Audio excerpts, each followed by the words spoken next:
Assalamualaikum warahmatullahi wabarakatuh.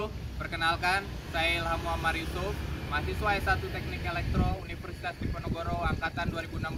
Perkenalkan, nama saya Daryl Mardika, mahasiswa S1 Teknik Elektro Universitas Diponegoro Angkatan 2016. Pada kesempatan kali ini, saya akan membahas tugas akhir saya yang berjudul Pada kesempatan kali ini, saya akan membahas tugas akhir saya yang berjudul Lokasi penelitian tugas akhir saya berada di Kecamatan Wanayasa, Kabupaten Banjarnegara, dengan titik koordinat 7 derajat 14 menit 21 detik Lintang Selatan dan 109 derajat 44 menit 44 detik Bujur Timur. Pada tahap rancangan, ada dua aplikasi yang digunakan, yaitu PVSys versi 7.0 dan RedScreen versi 6.07. PVSys digunakan untuk mendapatkan potensi energi listrik yang dapat dihasilkan PLTS. Sedangkan RedScreen digunakan menganalisis kelayakan ekonomi teknik yang akan dirancang.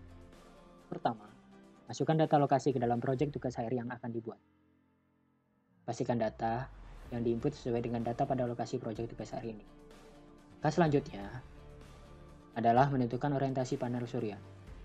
Data pada lokasi penelitian memiliki 4 sisi yang berbentuk seperti persegi. Panel surya yang dirancang akan didapatkan di sisi sebelah barat laut dengan kemiringan panel 25 derajat dan sudut azimut 91 derajat.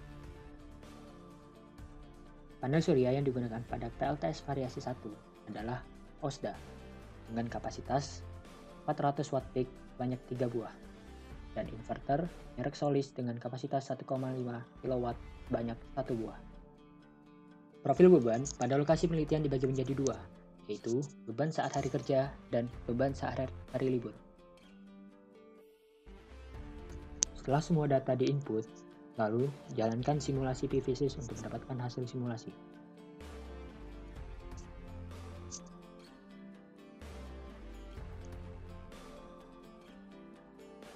Hasil simulasi ini digunakan untuk analisis teknis dan sebagai data untuk aplikasi RedScreen untuk analisis ekonomi teknik. Langkah selanjutnya, jalankan aplikasi RedScreen versi 6.07, lalu klik di kolom biaya. Kemudian, isi kolom biaya investasi, biaya tahunan, dan penghematan tahunan. Setelah itu, klik di kolom keuangan.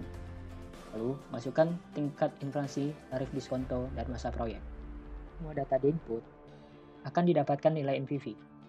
Lalu, didapatkan hasil analisis kelayakan ekonomi teknik. Pada pengimplementasian pembangkit listrik tenaga surya, ada beberapa hal yang perlu dilakukan seperti pemasangan panel surya, pemasangan inverter dan alat proteksi, pemasangan wiring, dan pengecekan koneksi antar komponen.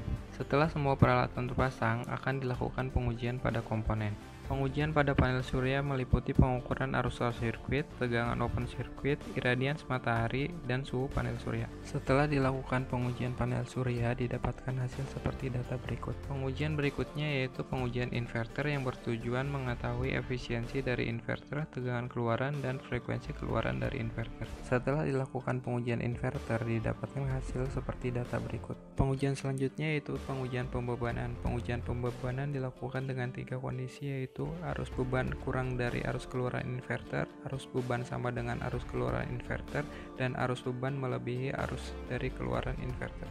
Selanjutnya yaitu pengujian unjuk kerja sistem PLTS. Pengujian ini bertujuan untuk menganalisis produksi energi listrik PLTS guna mengetahui seberapa besar kontribusi PLTS terhadap konsumsi listrik PLN. Setelah dilakukan pengambilan data produksi PLTS selama 30 hari dari tanggal 28 Oktober sampai dengan tanggal 26 November dengan asumsi konsumsi beban selama 30 hari sama, maka dapat dihitung kontribusi PLTS terhadap konsumsi listrik PLN seperti pada grafik berikut.